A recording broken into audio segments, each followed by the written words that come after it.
क्या आप तैयार हैं एक ऐसी दुनिया के लिए जहां हर लफ्ज में जादू है, हर कहानी में राज है। मैं लाया हूं आपके लिए कमाल की ऑडियो बुक्स, तो इंतजार किस बात का। ये कहानी शुरू होती है लड़के से जिसे सिस्टम बहुत ताकतवर बनाता है। कुल्लम गुप्त क्षेत्र के शिष्य एक एक करके पोर्टल से बाहर निकल गए। कुछ ही समय में पूरा लघु चिलियोकॉस्म पूरी तरह से खाली हो गया। सबके चले जाने के बाद लैन लिंगलोग और शियाओ किंग किनबुई के पास आई। लान लिंगलोग ने अपनी खूबसूरत आंखों से किनबुई को देखा। उसकी नजरों में किनबुई अब पहले से कुछ अलग थी। उनकी साधना में काफी सुधार हुआ प्रतीत होता था। और इतना ही नहीं, किनबुई इस कुल्लम गुप्त क्षेत्र में संपूर्ण गुप्त क्षेत्र के साथ पूरी तरह से एकीकृत हो गए थे। लान लिंगलोग की खूबसूरत आंखों में अविश्वास झलक रहा था। लान परिवार की युवा पीढ़ी में सबसे शक्तिशाली होने के नाते वह कुछ रहस्य जानती थी। उसे कुछ रहस्य पता थे, जैसे किसी गुप्त लोक का स्वामी बनना। उसकी स्मृति में किसी गुप्त लोक का स्वामी बनने के लिए सबसे तेज तरीका भी वर्षों का समय ले लेता था। लेकिन ऐसा प्रतीत होता है कि किनबुई ने एक कप चाय पीने में लगने वाले समय में ही गुप्त विद्या के क्षेत्र में महारत हासिल कर ली थी। लान लिंगलोग आश्चर्यचकित हुए बिना नहीं रह सकी। इन कुछ ही दिनों में किनबुई हर पल लान लिंगलोग की सोच को बदल रही थी। अब अगर किनबुई अगले ही पल एकीकरण क्षेत्र में प्रवेश कर भी जाए तो भी उसे यह बहुत सामान्य लगेगा।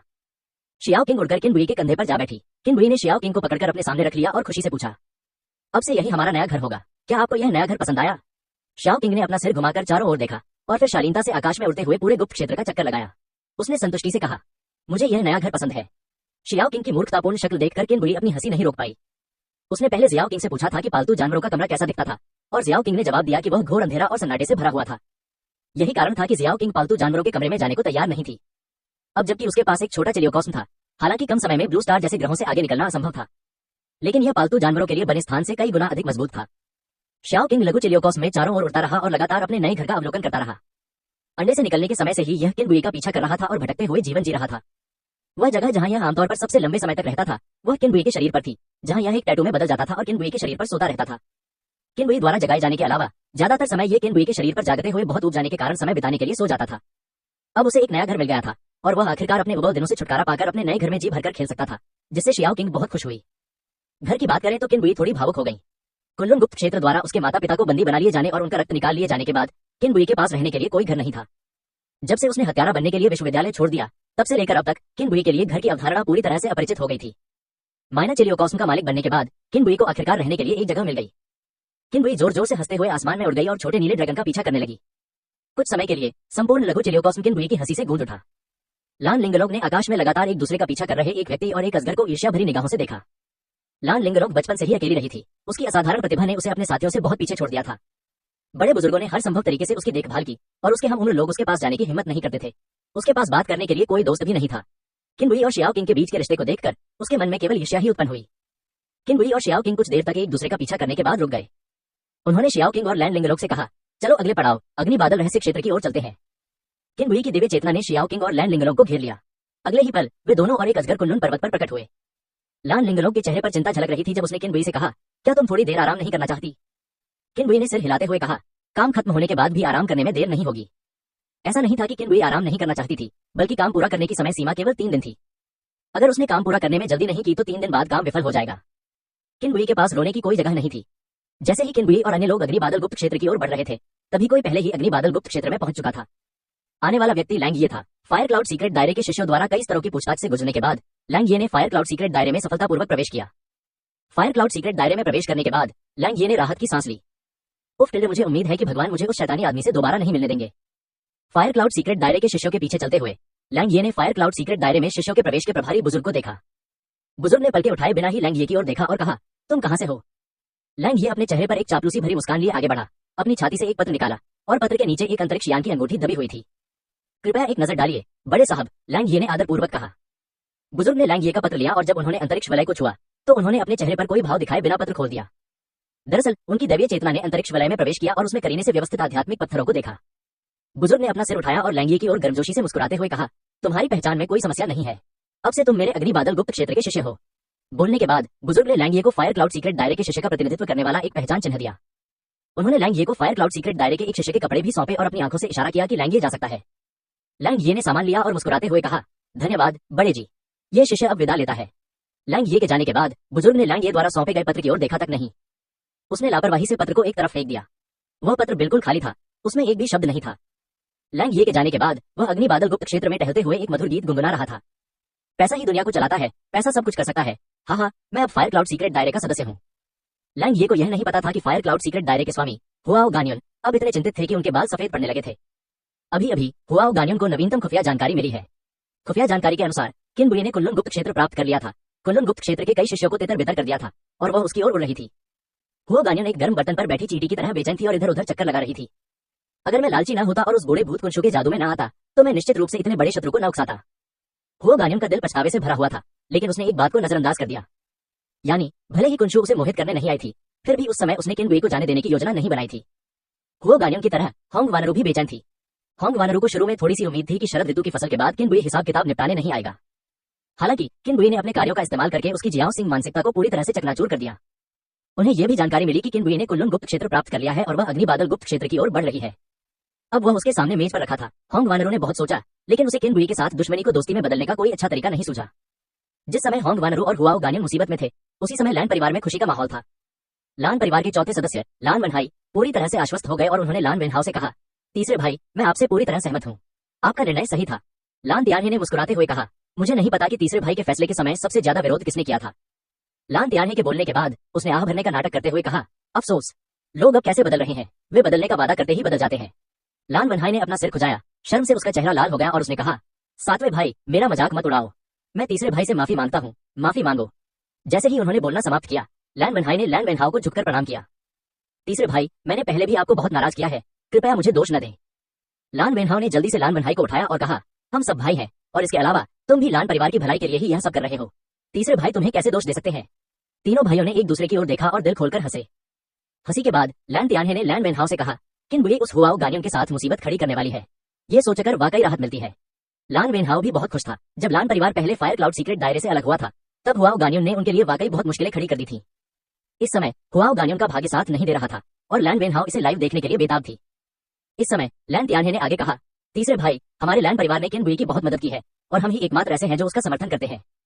इसी कारण से लैन परिवार फायर क्लाउड सीक्रेट दायरे से अलग हो गया है। अब जबकि उसने कुल्लुन सीक्रेट दायरा प्राप्त कर लिया है, क्या आपको लगता है कि हमें उससे इस बारे में चर्चा करनी चाहिए। लान वेनहाओ ने काफी देर तक सोचा और धीरे से कहा, मुझे इस बारे में ध्यान से सोचने दीजिए। तीसरे भाई, मुझे उसका कुल्लुन गुप्त क्षेत्र नहीं चाहिए। हमारे लैन परिवार में इतनी बड़ी लालसा और लोभ नहीं है। मैं बस यही सोच रहा हूँ कि क्या हम उनसे कुल्लुन गुप्त क्षेत्र में हमारे लैन परिवार के युवाओं के अभ्यास के लिए एक जगह का इंतजाम करने के लिए कह सकते हैं, क्योंकि बाहर की आध्यात्मिक ऊर्जा बहुत कम है। इसके अलावा गुप्त क्षेत्र की देखभाल के लिए किसी की आवश्यकता है, अन्यथा यदि उनकी देखभाल नहीं की गई तो वे आध्यात्मिक जड़ी बूटियां और आध्यात्मिक जीव जल्द ही मर जाएंगे। किन बुए के पास इन तुच्छ कामों के लिए बिल्कुल समय नहीं है। वह हमारे लैन परिवार के युवाओं को अभ्यास करने के लिए जगह मुहैया कराता है और हमारा लैन परिवार आध्यात्मिक जड़ी बूटियों और आध्यात्मिक जीवों की देखभाल में उसकी मदद करता है। लान तियान्हे की बातें सुनने के बाद लान वेनहाओ ने सिर हिलाया और कहा, मैं उससे इस बारे में बात करूंगा। अगर वह असहमत होता है तो हमारे लैन परिवार को इस वजह से उससे कोई विवाद नहीं करना चाहिए। जब तक वह हमारे लैन परिवार के साथ मैत्रीपूर्ण संबंध बनाए रखता है, गुप्त क्षेत्र के बिना भी हम ब्लू स्टार पर तेजी से प्रगति कर सकते हैं। याद रखना, जब तक लैन परिवार के लिए जीवन और मृत्यु का समय न हो, तब तक किन बुए से मदद मत मांगना। जैसे जैसे उसकी साधना बढ़ेगी, ये कृपा और भी मूल्यवान होती जाएगी। इसे तुच्छ बातों पर व्यर्थ न जाने दें। लान तियान्हे कुछ और कहना चाहता था, लेकिन जब उसने किन बुए की वर्तमान भयावह युद्ध शक्ति के बारे में सोचा, तो उसकी स्थिति पहले से ही बदल गई थी। यह कहा जा सकता है कि किन बुए का वर्तमान रवैया सीधे तौर पर यह निर्धारित करता है कि लैन परिवार भविष्य में उत्थान कर पाएगा या नहीं। किन बुए और अन्य लोग पूरी गति से यात्रा करते हुए 2 घंटे बाद अग्नि बादल गुप्त क्षेत्र के प्रवेश द्वार पर पहुंच गए। अग्नि बादल गुप्त क्षेत्र के प्रवेश द्वार पर 4 शिष्य पहरा दे रहे थे।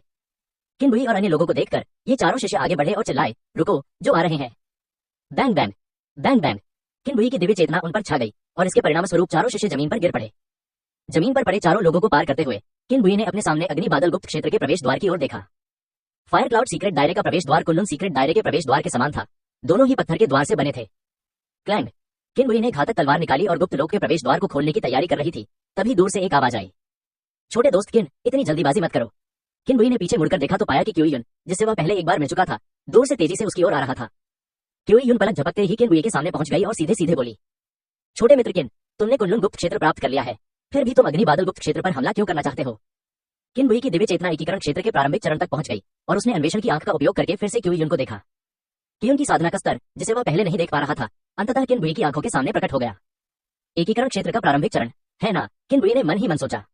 क्यूयुन की साधना के स्तर को जानने के बाद किन बुए ने उत्तर दिया, अग्नि बादल गुप्त क्षेत्र मुझसे द्वेष रखता है, मैं यहाँ बदला लेने आया हूँ।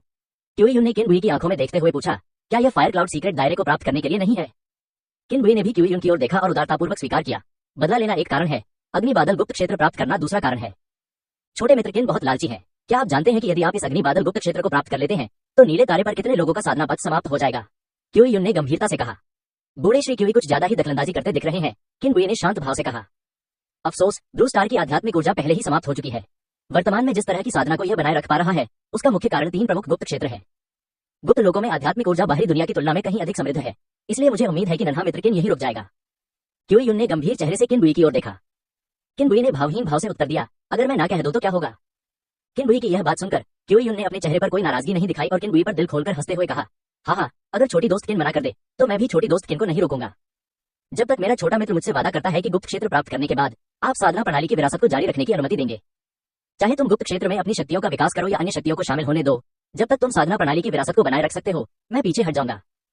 किन बुई को क्यूई युन से ऐसी उम्मीद नहीं थी और उसने क्यूई युन को सिर हिलाकर कहा, मैं करूंगी। हाँ, सौदा पक्का। ची युन के बोलने के बाद वह मुड़ा और चला गया। पलक झपकते ही वह आकाश में उछल हो गया। किन बुई को उम्मीद नहीं थी कि क्यूई युन इतनी आसानी से चली जाएगी। उसने शुरू में सोचा था कि क्यूई युन वह सहायक है जिसे हुआओ गान्युन लेकर आया था और दोनों पक्षों के बीच युद्ध होगा। अब ऐसा प्रतीत नहीं होता है। बात बस इतनी सी थी कि ची युन के उलझन भरे व्यवहार ने किन बुई को बहुत हैरान कर दिया था। अपने मन में उठ रहे संदेहों को दरकिनार करते हुए किन बुई ने घातक तलवार उठाई और उसे अग्नि बादल गुप्त क्षेत्र के प्रवेश द्वार पर स्थित पत्थर के द्वार की ओर निशाना साधा। जीवन का संहार नरसंहार। तेज गति से कंपन करती हुई घातक तलवार ने अपनी पूरी ताकत से पत्थर के द्वार की ओर प्रहार किया। बूम! एक ही प्रहार से पत्थर के द्वार में दरारें पड़ गईं। किन बुई ने इस स्थिति का फायदा उठाते हुए दूसरी तलवार भी चला दी। बूम! टकराना। 2 प्रहारों के बाद पत्थर का फाटक चकनाचूर हो गया। कुनलुन गुप्त क्षेत्र के प्रवेश द्वार को भेदने की तुलना में किन बुई के साधना स्तर में सुधार होने के बाद उसने अग्नि बादल गुप्त क्षेत्र के प्रवेश द्वार को चकनाचूर करने के लिए केवल 2 प्रहारों का उपयोग किया। 2 लोग और एक ड्रैगन अग्नि बादल के गुप्त क्षेत्र में प्रवेश कर गए। इस समय हुआओ गान्युन कमरे में बेचैनी से इधर उधर टहल रही थी और प्रतीक्षा कर रही थी। अभी अभी उसने ध्वनि संचारण ज़ैड ताबीज का उपयोग करके ची युन को एक संदेश भेजा। संदेश में उसने अपने आप को बेहद दुखी बताया। उसने किन बुई के विभिन्न अपराधों को भी बढ़ा चढ़ाकर पेश किया, जिसका उद्देश्य क्यूई युन की मदद प्राप्त करना था। हुआओ गान्युन के विचार में जब तक उसे एकीकरण क्षेत्र में क्यूई युन की मदद मिलती रहेगी, किन बुई निश्चित रूप से कोई हलचल नहीं मचा पाएगा। उस समय वह किन बुई से ईमानदारी से माफी मांगेगा और उसे कुछ आध्यात्मिक पत्थर देकर मुआवजा देगा और यह मामला खत्म हो जाएगा। संदेश भेजने के बाद क्यूई युन ने तुरंत उसे जवाब दिया। जवाब बहुत छोटा था, जिसमें केवल 2 शब्द थे, देखो। देखना शब्द दुनिया का सबसे घिनौना शब्द है। हुआओ गान्युन उससे पूछना चाहता था, क्या तुम आकर मेरी मदद करोगे या नहीं? अगर आप आकर मेरी मदद करने के लिए तैयार हो जाते हैं तो मुझे इतनी बेसब्री से इंतजार नहीं करना पड़ेगा। अगर आप सहमत नहीं हैं तो मुझे उम्मीद मत दीजिए, मैं बस अग्नि बादल के गुप्त क्षेत्र में बैठकर मृत्यु की प्रतीक्षा करूंगा। जब हुआओ गान्युन बेसब्री से इंतजार कर रही थी, तभी दरवाजे के बाहर कदमों की आहट सुनाई दी। रिपोर्ट करो, हे वृद्ध पूर्वज, किसी ने गुप्त लोक के प्रवेश द्वार को तोड़कर अंदर घुसपैठ की है। जब हुआओ गान्युन ने यह सुना तो उसके पैर अचानक कमजोर पड़ गए और उसने शांत होने का नाटक करते हुए कहा, ठीक है, मुझे पता है। हे पूर्वज, क्या हमें अब हमला करना चाहिए? दरवाजे के बाहर खड़े शिष्य ने पूछा। हुआओ गान्युन इस समय कहना चाहता था, हम पर हमला करो। अगर हमला नहीं करोगे तो मौत के मुंह से बचोगे, हमला करोगे तो सीधे मर जाओगे। इसे आगे पहुंचाओ, जल्दबाजी में कोई कदम मत उठाओ, हुआओ गान्युन ने आदेश दिया। हाँ। दरवाजे के बाहर खड़े शिष्य के चले जाने के बाद हुआओ गान्युन जमीन पर बैठ गया और अपनी बड़ी बड़ी आंखों से आकाश की ओर खाली निगाहों से देखता रहा।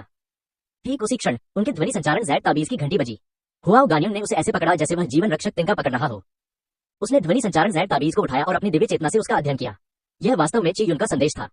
संदेश में कुछ सरल वाक्यों में घटनाक्रम का संक्षिप्त वर्णन किया गया था। क्यूई युन के कहने का सार यह है, मैं उसे समझाने गया था, लेकिन उसने मेरी बात नहीं सुनी, इसलिए मैं चला गया। हुआओ गान्युन को अब क्यूई युन की घड़ी का सही अर्थ पूरी तरह समझ आ गया था।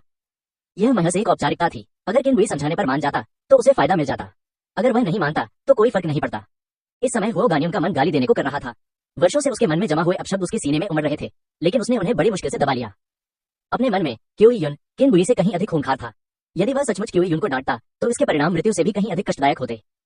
थोड़े समय के लिए टेलीपोर्टेशन के बाद किन बुई ने फायर क्लाउड सीक्रेट दायरे के आंतरिक भाग में प्रवेश किया। जैसे ही उसने अग्नि बादल गुप्त क्षेत्र के भीतर प्रवेश किया, उसने नीचे बहुत सारी चर्चाएं सुनी। क्या हमारे पूर्वज ने तो हमें जल्दबाजी में कोई काम न करने के लिए कहा था? लोग पहले ही हमारे घर पर हमला कर चुके हैं, तो हमें पलटवार करने की इजाजत क्यों न दी जाए? बेवकूफ, पुराने पूर्वजों की बात सुनना हमेशा सही होता है। मैं नहीं करूंगा। मेरे अग्नि बादल गुप्त क्षेत्र को इतना कष्ट कब हुआ है? किन बुई की ओर एक चांदी की रोशनी आई और किन बुई ने अपनी 2 उंगलियां बढ़ाकर उस चांदी की रोशनी को पकड़ लिया। चांदी की रोशनी क्षीण हो गई और किन बुई के हाथ में ठंडी रोशनी बिखेरता हुआ एक तीर था। तीर के स्रोत को देखकर पता चलता है कि तीर का मालिक एक युवक था जिसकी साधना का स्तर शून्य शोधन के प्रारंभिक चरण में था। वह युवक किन बुई को गुस्से से देख रहा था और गाली देते हुए बोला, अरे कुत्ते, मेरे अग्नि बादल गुप्त क्षेत्र में घुसने की हिम्मत तुझे किसने दी? युवक के बगल में बैठा साथी लगातार उसे खींच रहा था और फुसफुसा रहा था, होली, थोड़ा कम बोलो, तुमने इस बार बहुत बड़ी मुसीबत खड़ी कर दी है। होली को जरा भी परवाह नहीं थी और उसने कहा, हम कुछ नहीं, ज्यादा से ज्यादा पूर्वज मुझे दीवार की ओर मुंह करके खड़ा कर देंगे और बाद में मुझे अपनी गलतियों के बारे में सोचने पर मजबूर कर देंगे। उसी समय उसने मन ही मन विजयी भाव से सोचा, कायरों का झुंड, पूर्वज की साधना विश्व में अद्वितीय है। मेरे सामने खड़ा व्यक्ति पूर्वज का शत्रु कैसे हो सकता है? यदि मैं ऐसा करता हूं तो पूर्वज न केवल मुझे दंडित नहीं करेंगे बल्कि इसके बदले मुझे पुरस्कृत करेंगे। अगर हुआओ गान्युन को पता होता कि वह अपने मन में क्या सोच रहा है तो वह निश्चित रूप से इतना क्रोधित होता कि वह गाली गलौज करता। फायर क्लाउड सीक्रेट दायरे के शिष्यों ने आकाश में किन बुई की ओर देखा। भीड़ में लैंग ये का चेहरा अचानक ऐसा लग रहा था जैसे उसने कोई भूत देख लिया हो। उसके बगल में खड़े साथी ने चिंता से पूछा, लैंग ये तुम्हें क्या हुआ है? क्या तुम अस्वस्थ महसूस कर रहे हो? लैंग ये ने रोने से भी ज्यादा बदसूरत मुस्कान दिखाई और कहा, कोई बात नहीं, मैं खुश हूँ। ओह। साथी ने लैंग ये को एक अजीब से भाव से देखा। साथी ने पहली बार किसी को खुशी में इतना डरावना भाव दिखाते देखा था। लैंग ये अब इस बुरे सपने से जागने के लिए अपना सिर दीवार पर पटकना चाहता था। यह आदमी उसके पीछे पीछे हर जगह क्यों जाता था? कुनलुन गुप्त क्षेत्र में वह 3 बार बेहोश हो चुका था। जब भी वह जागता, कुनलुन संप्रदाय में बड़े बदलाव होते थे, और तीसरी बार तो इसे सीधे तौर पर भंग कर दिया गया। अब वह फायर क्लाउड सीक्रेट दायरे में भाग चुका था, और उसने शुरू में सोचा था कि वह अपने जीवन में इस आदमी को फिर कभी नहीं देखेगा। लेकिन भगवान ने एक बार फिर उसके साथ बड़ा मजाक किया। संयोगवश इसी समय किनबुई ने लैंग ये को भी देखा। अरे, तो तुम भी यहाँ हो। किनबुई ने अपनी दैवीय चेतना को एक हथौड़े में बदल दिया और अगले ही पल लैंग ये को बेहोश कर दिया। लैंग ये को अपनी गर्दन के पिछले हिस्से से एक जानी पहचानी ताकत महसूस हुई। उसकी आंखें घूम गईं और वह बेहोश हो गया। बेहोश होने से पहले उसके मन में आखिरी विचार यही था, मैंने फायर क्लाउड सीक्रेट दायरे में प्रवेश करने के लिए बहुत सारे स्पिरिट स्टोन खर्च किए। इस बार मैं सब कुछ खोने वाला हूँ। जब मैं जागती हूँ तो मुझे घने पहाड़ों और जंगलों में छिपना पड़ता है। मैं इस आदमी को अपने जीवन में दोबारा नहीं देखना चाहती। लैंग ये को बेहोश करने के बाद किन ये ने अपनी 2 उंगलियों के बीच मौजूद तीर में थोड़ी सी शक्ति एकत्रित की और उसे हुआओली की ओर निशाना बनाया। बूश। तीर की गति अत्यंत तीव्र थी और वह हुआओली की ओर तेजी से बढ़ रहा था। हुआओली के प्रतिक्रिया करने से पहले ही तेजी से दागा गया तीर उसकी आंखों के सामने आ पहुंचा था। पफ। तीर हुआओली के शरीर में जा लगा। हुआओली के शरीर को घेरने के बाद भी उसकी गति जरा भी कम नहीं हुई और वह हुआओली के पीछे जमीन पर जा गिरा। टकराना। फायर क्लाउड सीक्रेट दायरे में एक तेज आवाज गूंज उठी। जिस स्थान पर तीर गिरा वहां कई 100 मीटर व्यास का एक बड़ा गड्ढा बन गया। ऐसा लग रहा था मानो उस पर तोप से बमबारी की गई हो। जहां तक हुआओली के शव की बात है, वह इस शक्तिशाली विनाशकारी शक्ति के कारण बहुत पहले ही चूर चूर हो चुका था। बड़े गड्ढे के चारों ओर बचे हुए फायर क्लाउड के शिष्य किन ये को देखकर सदमे में आ गए। अभी अभी किन ये के हमले में हुआओली अपने आसपास के सभी शिष्यों के साथ मारे गए। फायर क्लाउड के कई शिष्यों ने फुसफुसाते हुए कहा, जो लोग सीनियर ब्रदर हुआली के बगल में थे वे बदकिस्मत थे। उनकी अवज्ञा के कारण इतने सारे लोग उनके साथ दफन हो गए। आसमान में वो कौन है? वो तो सचमुच बेरहम है। पुराने पूर्वज अभी तक बाहर क्यों नहीं आए? आखिर चल क्या रहा है? किन ये को अपने द्वारा किए गए हमले पर जरा भी आश्चर्य नहीं हुआ। जैसे जैसे उसकी साधना का स्तर बढ़ता गया, उसके सभी गुण एक साथ बढ़ते गए। सिद्धांत रूप में थोड़ा सा गुण भी गुणात्मक परिवर्तन लाने के लिए पर्याप्त था। इतना ही नहीं, उसे एक मामूली गुण से कहीं अधिक लाभ हुआ था। 80 नौ रहस्यमयी कलाओं को प्राप्त करने के बाद उसकी शारीरिक शक्ति में काफी वृद्धि हुई थी। स्वर्गीय निर्जन शरीर के प्रवर्धन के अलावा थोड़ी सी शक्ति भी शून्य शोधन चरण के साधक को मारने के लिए पर्याप्त थी। जहां तक इस बात का सवाल है कि हुआओली की हत्या करने के बाद उसने निर्दोष लोगों को क्यों मारा, तो किन ये के ऐसा करने के 2 उद्देश्य थे। पहला उद्देश्य अपनी सत्ता स्थापित करना था। वह निर्दोष लोगों को अंधाधुंध मारने वाला व्यक्ति नहीं था, न ही वह नर्म दिल का था। उसने कुनलुन गुप्त क्षेत्र के शिष्यों को पहले इसलिए जाने दिया था क्योंकि वह निर्दोष लोगों को अंधाधुंध मारना नहीं चाहता था। लेकिन एक बार हमला होने पर किन ये निर्दोष लोगों को अंधाधुंध मारने में जरा भी संकोच नहीं करेगा। अगर उसकी जान को खतरा हो और वह अभी भी उन स्त्री सुलभ दयालुताओं के बारे में सोच रहा हो तो वह मौत का पात्र ही होगा। दूसरा तरीका था हुआगानियन को अपना रवैया दिखाना और उसे बाहर आने के लिए मजबूर करना। किन ये ने नीचे मौजूद अग्नि बादल के शिष्यों की भीड़ से कहा, क्या आपने तमाशा काफी देख लिया है? अगर देख लिया है तो बाहर आ जाओ, वरना अगली बार मरने वालों में सिर्फ ये लोग ही नहीं होंगे। हुआगानियन भीड़ से बाहर निकला। उसका चेहरा बेहद विकृत था और उसने उस दिशा की ओर देखा जहां हुआओली की मृत्यु हुई थी। हुआगानियन ने मन ही मन गाली दी, बेवकूफ। जब फायर क्लाउड के शिष्यों ने हुआगानियन को देखा तो उन्होंने एक के बाद एक कहा, ये तो पुराने पूर्वज हैं।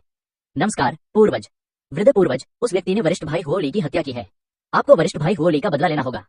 जब हुआओली बोल रहा था तब हुआगानियन वहीं मौजूद था, लेकिन किन ये की हरकतें बहुत तेज थीं। वह केवल किनारे से हुआओली को मरते हुए देख सकता था, समय रहते उसे बचाने में असमर्थ था। एक कदम पीछे हटकर देखें तो अगर वह हुआओली को बचाने में सक्षम भी होता तो भी वह उसे बचाने की हिम्मत नहीं करता। हुआगानियन अब एक मिट्टी के बोधिसत्व की तरह नदी पार कर रहा था, जो मुश्किल से ही अपनी रक्षा कर पा रहा था। हुआओली के लिए वह किन ये को कैसे उकसा सकता था? हालांकि वह हुआओली की मूर्खता से चिढ़ गया था, लेकिन उसे अपने चेहरे पर जबरदस्ती मुस्कान लानी पड़ी और उसने कहा, युवा स्वामी किन, कृपया अग्नि बादल गुप्त क्षेत्र में हमारे खराब आतिथ्य सत्कार के लिए हमें क्षमा करें। फायर क्लाउड के कई शिष्यों ने पहली बार देखा था कि आमतौर पर अलग थलग रहने वाले हुआगानियन ने अपना रवैया इतना नरम कर लिया था। उनके चेहरों पर अविश्वास के भाव दिखाई दिए। किन ये का लहजा न तो कठोर था और न ही नर्म। उसने कहा, हुआगानियन, तुम्हें मेरी यात्रा का उद्देश्य तो पता ही होगा, है ना? जब हुआगानियन ने किन ये को ये पूछते हुए सुना तो वह ये कहने की हिम्मत कैसे कर सकता था कि वह जानता है। अगर उसने कहा कि उसे पता है तो शायद उसका सिर काट दिया जाएगा। हुआगानियन ने हैरानी जताते हुए कहा, युवा स्वामी किन, मुझे सचमुच नहीं पता, कृपया मुझे समझाएं। हुआगानियन के इस सवाल को देखकर किन ये ने अब और छिपाने की बजाय सीधे मुद्दे पर बात की। तुम्हें मारूं। जब हुआगानियन ने ये 2 शब्द सुने तो वह कड़वाहट भरी मुस्कान के साथ बोला, युवा स्वामी मुझे क्यों मारना चाहते हैं? क्या तुम्हें सचमुच नहीं पता? किन ये ने पूछा। हुआगानियन ने गंभीर भाव से किन ये की ओर देखा और कहा, मुझे सचमुच नहीं पता। तभी एक शिष्य पीछे से हुआगानियन के पास दौड़ा और उन्हें एक पत्र सौंपते हुए कहा, पुराने पूर्वज, हमें अभी अभी पता चला है कि फायर ब्लेड ने आपको धोखा दिया है और कुनलुन गुप्त क्षेत्र का उपयोग करके युवा स्वामी किन पर हमला किया है। हुआगानियन आश्चर्यचकित दिखी। उन्होंने शिष्य के हाथ से पत्र छीन लिया और जल्दी से उसे खोलकर पढ़ने लगी। काफी देर बाद उसकी आंखों से आंसुओं की 2 धाराएं बह निकली और उसने भावुक होकर कहा, कितना दर्दनाक। फायर ब्लेड कुनलुन गुप्त क्षेत्र के जादू से वश में हो गया था और उसने यंग मास्टर किन को घेर भी लिया था। अब से उसे फायर क्लाउड गुप्त क्षेत्र से निष्कासित किया जाएगा। बोलने के बाद उन्होंने क्षमा प्रार्थी भाव से किन ली से कहा, युवा स्वामी किन, मुझे अपने अग्नि बादल गुप्त क्षेत्र को नुकसान से बचाने के लिए भी आपका धन्यवाद करना चाहिए। हुआ गानियन ने एक स्थानिक अंगूठी निकाली और आध्यात्मिक शक्ति के साथ उसे किन यी को भेजते हुए कहा, यह युवा स्वामी किन के नेक कार्य के लिए धन्यवाद देने हेतु एक छोटा सा उपहार है। किन यी ने स्थानिक अंगूठी उठाई और अपनी दिव्य चेतना से उसकी जांच की। उसके अंदर निम्न श्रेणी के आध्यात्मिक पत्थरों के करीने से रखे हुए बक्से थे, जिनकी कुल संख्या 10 मिलियन से अधिक थी। हुआ गानियन द्वारा अपने राजा की रक्षा के लिए अपने प्यादे को त्यागने की कार्रवाई को देखते हुए, यदि किन यी का हृदय दृढ़ न होता तो कोई और व्यक्ति वास्तव में हुआ गानियन की बकवास पर विश्वास कर लेता। नीचे हुआ गानियन पूरे जोश के साथ अभिनय कर रहा था और किन यी मन ही मन उसकी प्रशंसा किए बिना नहीं रह सका। वह सचमुच एक दुर्लभ प्रतिभा है। उसके अभिनय कौशल फिल्म सितारों से कहीं बेहतर है। हुआ गानियन अपने प्रदर्शन में पूरी तरह से डूबे हुए थे और किन यी उनके साथ सहयोग करने के लिए तैयार थे। उन्होंने अपने चेहरे पर विश्वास का भाव दिखाते हुए कहा, हुआ गानियन, क्या यह उपहार थोड़ा ज्यादा भारी नहीं है? ज्यादा भारी नहीं, ज्यादा भारी नहीं, जब तक यंग मास्टर किन को पसंद हो। ये कहते हुए हुआ गानियन का दिल बुरी तरह दुख रहा था। अपनी जान बचाने के लिए उसने बहुत सारा पैसा खर्च किया था। किन यी के धीरे धीरे विश्वास भरे भाव को देखकर हुआ गानियन को लगा कि इस समय सब कुछ सार्थक हो गया है और साथ ही उसने मन ही मन खुद की प्रशंसा भी की। सौभाग्य से मैंने एक पल की सूझबूझ में यह पटकथा तैयार कर ली, अन्यथा आज मेरा काम निश्चित रूप से समाप्त हो जाता। हुआ गानियन ने मन ही मन सोचा। ओह, तो मैं इसे स्वीकार कर लूंगी, किन यी ने हिचकिचाते हुए कहा। हुआ गानियन का स्वर थोड़ा तेज हो गया। युवा स्वामी किन, शिष्टाचार मत बरतो। अब उसके मन में यही विचार चल रहा था कि वह जल्द से जल्द किन यी, इस हत्या के देवता को दूर भेज दे और हो सके तो इस जीवन में उसे फिर कभी न देखे। किन यी ने स्पेशल रिंग को रखने के बाद चिंता भरे भाव से आह भरी। हुआ गानियन ने मौके का फायदा उठाते हुए पूछा, युवा स्वामी किन, आप आहें क्यों भर रहे हैं? आपको किस बात की चिंता है? किन यी ने चिंता से कहा, हाय भाई हुआ, आपको पता नहीं, मैंने आपके फायर क्लाउड सीक्रेट रियन के फायर ब्लेड को मारते समय बहुत अधिक ऊर्जा खर्च कर दी। अब इसके दुष्परिणाम सामने आ रहे हैं और मेरा पूरा शरीर कमजोर हो गया है और हिलने डुलने में असमर्थ है। जब हुआ गानियन ने किन यी को ये कहते सुना तो उसका दिल एक पल के लिए रुक गया। किन यी के गुलाबी चेहरे और स्थिर सांसों को देखकर ऐसा बिल्कुल नहीं लग रहा था कि वह कमजोर है। ये जानते हुए कि किन यी सरासर झूठ बोल रहा था, हुआ गानियन को भी यही कहना पड़ा, युवा स्वामी किन ने कड़ी मेहनत की है। मन ही मन उसने किन यी के पूर्वजों को आसमान तक कोस दिया था, लेकिन दिखावे के लिए उसे चिंता जताने का नाटक करना पड़ा। उसने दांत पीसते हुए एक और स्पेशल रिंग निकाली और कहा, युवा स्वामी किन, मेरे पास एक आध्यात्मिक गोली है जो आपकी आवश्यकता को पूरा कर देगी। मैं इसे अभी आपको अर्पित करता हूँ। हुआ गानियन ने छज्जे के नीचे सिर झुकाने का अर्थ स्पष्ट रूप से प्रदर्शित किया। फर्क सिर्फ इतना है कि हुआ गानियन अपने घर में सिर झुकाने वाले एकमात्र व्यक्ति हैं। आध्यात्मिक शक्ति ने उस स्थानिक वलय को धारण किया और किन यी के पास आ गई। किन यी ने उसे ग्रहण करने के बाद अपनी दिव्य चेतना से उसकी जांच की। उसके भीतर 5 मिलियन निम्न श्रेणी के आध्यात्मिक पत्थर करीने से व्यवस्थित थे। किन यी के चेहरे पर मुस्कान आ गई और उसने कहा, धन्यवाद भाई हुआओ, आध्यात्मिक गोलियों के लिए। मुझे बहुत अच्छा लग रहा है। किन यी के चेहरे पर खिली उज्जवल मुस्कान को देखकर हुआओ गानियन ने मन ही मन किन यी के सभी पूर्वजों को प्रणाम किया। जब उसने पैसे नहीं दिए तो उसने खुद को हुआ गानियन कहा। 10 मिलियन निम्न श्रेणी के आध्यात्मिक पत्थर देने के बाद उसने उसे भाई हुआ कहना शुरू कर दिया। अब उसने 5 मिलियन और दिए और खुद को भाई हुआओ कहने लगा। हुआओ गानियन जानता था कि मां बनने का क्या मतलब होता है। इस समय उसने अपने मन के क्रोध को दबाकर कहा, तो मैं तुम्हें नहीं रोकूंगा भाई किन, तुम जो चाहो ले लो। किन यी बिना जाने के इरादे के वहीं रुका रहा और बोला, भाई मैं ही नहीं, मेरा पालतू जानवर भी थक गया है। बोलने के बाद किन यी ने शियाओ किंग की ओर देखा। किन यी के कंधे पर बैठी शियाओ किंग ने इशारा समझ लिया। अजगर का शरीर सीधा हो गया और वह सीधे किन यी के हाथों में गिर पड़ा। उसके शरीर पर सांस का कोई निशान नहीं था, मानो वह मर चुका हो। किन यी ने शाओ किंग के अतिरंजित अभिनय को देखकर अपने चेहरे पर एक काली लकीर खींच ली और तुरंत शाओ किंग को अपनी आवाज देते हुए कहा, मैंने तुमसे थकावट का अभिनय करने को कहा था, लेकिन तुमने हद से ज्यादा कर दिया। तुम यूं ही मरने का नाटक नहीं कर सकती। शाओ किंग ने मरने का नाटक करते हुए कहा, गुरुजी, इसमें और पैसे लगेंगे, उनसे और पैसे जोड़ने को कहिए। ये सुनकर किन यी को अचानक लगा कि शाओ किंग की बात बिल्कुल सही है। उसने उदास चेहरे से हुआओ गानियन से कहा, मेरा पालतू जानवर सचमुच मुझे छोड़कर चला गया है। मैं बहुत दुखी हूँ, मैं स्वयं यहाँ आकर उसे स्वर्ग में ले जाऊंगा। इसे देखकर हुआ गानियन की पलकें फड़क उठी। किन यी, यह अजगर और एक व्यक्ति स्पष्ट रूप से उसे ब्लैकमेल करने के लिए यहाँ आए थे और वह अभी भी यहाँ पार कर रहा था, एक हथौड़े को पार कर रहा था। अगर वह सचमुच किन यी को पार करने के लिए यही रहने देता। ऐसा अनुमान है कि जिस प्राणी ने मोक्ष प्राप्त किया वह निश्चित रूप से वह अजगर नहीं था, बल्कि वह स्वयं ही था।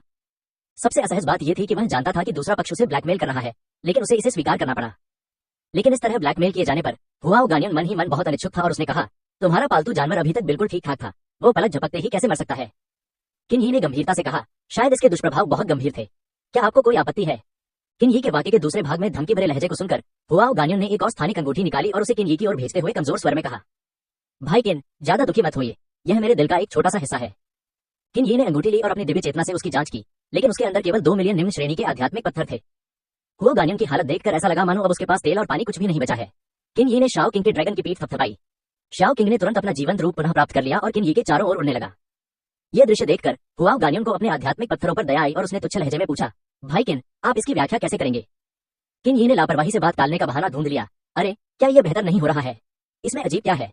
किन यी को भी खूब मजा आ रहा था और उसने मजाक में हुआओ गानियन की तरफ देखते हुए कहा, हुआओ गानियन, तुम्हारी अभिनय प्रतिभा कमाल की है, तुम वाकई गोल्डन मैन का खिताब जीतने के लायक हो। ये दुख की बात है कि आप नाटक में अभिनय करने नहीं जाते। तुम्हारा क्या मतलब है? हुआओ गानियन ने हैरानी से कहा। चिंता मत करो, मेरा मतलब कुछ और नहीं है, मैं बस तुम्हें कुंजू के साथ भेजना चाहता हूँ, किन यी ने कहा। तभी हुआ गानियन को समझ आया कि किन ये शुरू से अंत तक उसके साथ खेल रहा था, और उसने गुस्से से कहा, तुम। एक जोरदार दहाड़ सुनाई दी और आकाश में कई 100 मीटर लंबा एक नीला अजगर प्रकट हुआ। उस विशालकाय अजगर का सिर हुआओ गानियन की ओर लक्षित था। नीले ड्रैगन की युद्ध विधि आकाश को निगलना। नन्हे नीले अजगर ने काटने का नाटक किया और हुआओ गानियन की आकृति पल भर में गायब हो गई। अगले ही पल हुआओ गानियन एक बेहद अंधेरे अंतरिक्ष में प्रकट हुई। नीले ड्रैगन की गुप्त कला, पाताल लोक। हुओ गानियन के शरीर पर चारों दिशाओं से लगातार दबाव पड़ रहा था। हुओ गानियन ने एक छोटी घंटी निकाली और उसमें आध्यात्मिक शक्ति प्रवाहित की। छोटी घंटी बड़ी होने लगी और उसके नीचे हुआओ गानियन दब गई। घंटी के अंदर हुओ गानियन के होने के बावजूद दबाव कम नहीं हुआ, बल्कि यह और भी तीव्र होता चला गया। हुओ गानियन ने घबराकर कहा, यह किस तरह का भूतिया जीव है? अग्नि बादल घंटी भी इसका मुकाबला नहीं कर सकती। Age of dragon secret art, separation. अंधेरे अंतरिक्ष से नन्ही अजूर की आवाज आई। जैसे जैसे दबाव बढ़ता गया, हुआओ गानियन ने अचानक खुद को अपने पूरे शरीर पर नियंत्रण खोते हुए पाया। वह पलके भी नहीं झपका पा रहा था। नीले ड्रैगन की गुप्त कला, जीवन का अंत। जैसे ही हुआओ गानियन अपने शरीर पर नियंत्रण पाने की पूरी कोशिश कर रहा था, कुछ ऐसा घटित हुआ जिसने उसे भयभीत कर दिया। उसके शरीर की जीवन शक्ति तेजी से समाप्त हो रही थी। हर सेकंड जीवन काल का एक बड़ा हिस्सा कम कर देता था। हुओ गानियन असहाय होकर अपने शरीर को सड़ते हुए देखता रहा, लेकिन वह कुछ भी करने में असमर्थ था। हुओ गानियन को कुछ ही सेकंड का वह छोटा सा समय हजारों वर्षों जितना लंबा लगा। मूल रूप से हुआओ गानियन 1000 साल और जीवित रह सकता था, लेकिन अब उसका जीवन काल कुछ दिनों तक ही सीमित रह गया था। हुओ गानियन अब एक बूढ़े व्यक्ति की तरह हवा में टिमटिमाती मोमबत्ती की तरह था। जीवन का बहुत कम समय शेष रहने के कारण उसके शरीर के चारों ओर मृत्यु की आभा की लहरें दिखाई देने लगी। उसी क्षण हुआओ गानियन ने अपने शरीर पर पुनः नियंत्रण प्राप्त कर लिया। इससे पहले कि वह राहत की सांस ले पाता, उसके सामने का घोर अंधेरा अचानक रोशन हो गया। नीले ड्रैगन की युद्ध कला, ड्रैगन की सांस। नन्हे नीले अजगर ने अपना मुंह खोला और अभी मुक्त हुए हुओ गानियन पर निशाना साधा। उसने बिना किसी हिचकिचाहट के प्रचंड सांस छोड़ी और हुओ गानियन को पूरी तरह से अपनी चपेट में ले लिया। ड्रैगन की सांस देखकर हुआओ गानियन ने न तो बचाव किया और न ही पीछे हटा। उसका हृदय निराशा से भर गया। उसने अपने शरीर के भीतर की आध्यात्मिक शक्ति को जुटाया और आत्मविस्फोट की तैयारी कर ली। हुओ गानियन के शरीर से हिंसक आध्यात्मिक शक्ति उत्सर्जित हो रही थी। गुरुजी, वह खुद को उड़ा लेगा, छोटे नीले ड्रैगन ने चीख कर कहा। क्लैंग। किनबुई, जो पहले से ही पूरी तैयारी में थी, ने तुरंत ही किलिंग लाइफ ब्लेड निकाल ली। जीवन का संहार, न संहार। तेज गति से कंपन करती हुई किलिंग लाइफ ब्लेड हुआओ गानियन के दांतियान की ओर बढ़ी। पफ। किलिंग लाइफ ब्लेड की नुकीली नोक ने हुआओ गानियन के दांतियान को भेद दिया। हुओ गानियन का आत्मविस्फोट अचानक रुक गया। हुओ गानियन के दांत से किलिंग लाइफ ब्लेड को बाहर निकालते हुए किनबुई ने किलिंग लाइफ ब्लेड को पकड़ा और हुओ गानियन की गर्दन की ओर वार किया। पफ। तलवार ने हुआओ गानियन की गर्दन को चीर दिया और हुआओ गानियन की आंखों की रोशनी तेजी से फीकी पड़ गई। अपनी मृत्यु से पहले उन्होंने किनबुई को टकटकी लगाकर देखा और अपनी अंतिम शक्ति का उपयोग करते हुए कहा, मैं संतुष्ट नहीं हूं। किनबुई ने किलिंग लाइफ ब्लेड को म्यान में रखते हुए मृत हुआओ गानियन को देखा और कहा, यह चाल मुझ पर काम नहीं करेगी। हुओ गानियन की मृत्यु के बाद नीचे स्थित अग्नि बादल गुप्त क्षेत्र के शिष्य मानो भड़क उठे हों। पूर्वज वास्तव में मर चुके हैं। पूर्वज तो अजय है, यह कैसे संभव है? मुझे भ्रम हो रहा होगा। हाँ, मुझे भ्रम हो रहा होगा। हुओ गानियन की छोटी घंटी को लेकर दिव्य चेतना से जांच करने के बाद हुओ गानियन के शरीर पर कोई मूल्यवान वस्तु नहीं बची थी। छोटा नीला अजगर किनबुई के पास उड़कर आया और बोला, गुरुजी, क्या शून्य शोधन क्षेत्र के साधकों को आत्मविस्फोट करना इतना पसंद है? किनबुई ने सिर हिलाकर यह संकेत दिया कि उसे पता नहीं है। लान लिंगलोग किनबुई के पास आई और लिटिल एजू ड्रैगन के शब्दों को आगे बढ़ाते हुए बोली, आत्मविस्फोट एक साधक द्वारा अंतिम क्षण में इस्तेमाल किया जाने वाला सबसे शक्तिशाली हमला है, जिसका उद्देश्य अक्सर प्रतिद्वंद्वी के साथ ही नष्ट हो जाना होता है। नन्हा नीला अजगर समझ में आने का संकेत देते हुए सिर हिलाया, किनबुई के कंधे पर खड़ा हो गया और बोला, गुरुजी, नीचे रहने वाले लोगों का क्या होगा? किनबुई ने लिटिल एजू ड्रैगन को अपनी आवाज भेजी, पहले उन पर नजर रखो और इस गुप्त क्षेत्र पर नियंत्रण हासिल करने के बाद हम इस बारे में बात करेंगे। बोलने के बाद किनबुई अग्नि बादल गुप्त क्षेत्र के केंद्र की ओर उड़ गई। गुप्त क्षेत्र के केंद्र में पहुंचकर किनबुई ने गुप्त क्षेत्र कोर को बाहर निकाल लिया। गुप्त क्षेत्र का केंद्र हवा में तैर रहा था और संपूर्ण अग्नि बादल गुप्त क्षेत्र की आध्यात्मिक ऊर्जा लगातार गुप्त क्षेत्र के केंद्र की ओर प्रवाहित हो रही थी। अग्नि बादल गुप्त क्षेत्र के भीतर की आध्यात्मिक ऊर्जा लगातार कम होती जा रही थी। 1 घंटे बाद अग्नि बादल गुप्त क्षेत्र के भीतर की आध्यात्मिक ऊर्जा पूरी तरह से गायब हो गई। जैसे ही आध्यात्मिक ऊर्जा गायब हुई, अग्नि बादल गुप्त क्षेत्र में हल्के कंपन महसूस हुए। भूकंप के झटके तेज होते गए और उनकी आवृत्ति भी बढ़ती गई। कम साधना स्तर वाले कई शिष्य इस तीव्र भूकंप में अपना संतुलन खो बैठे और जमीन पर गिर पड़े।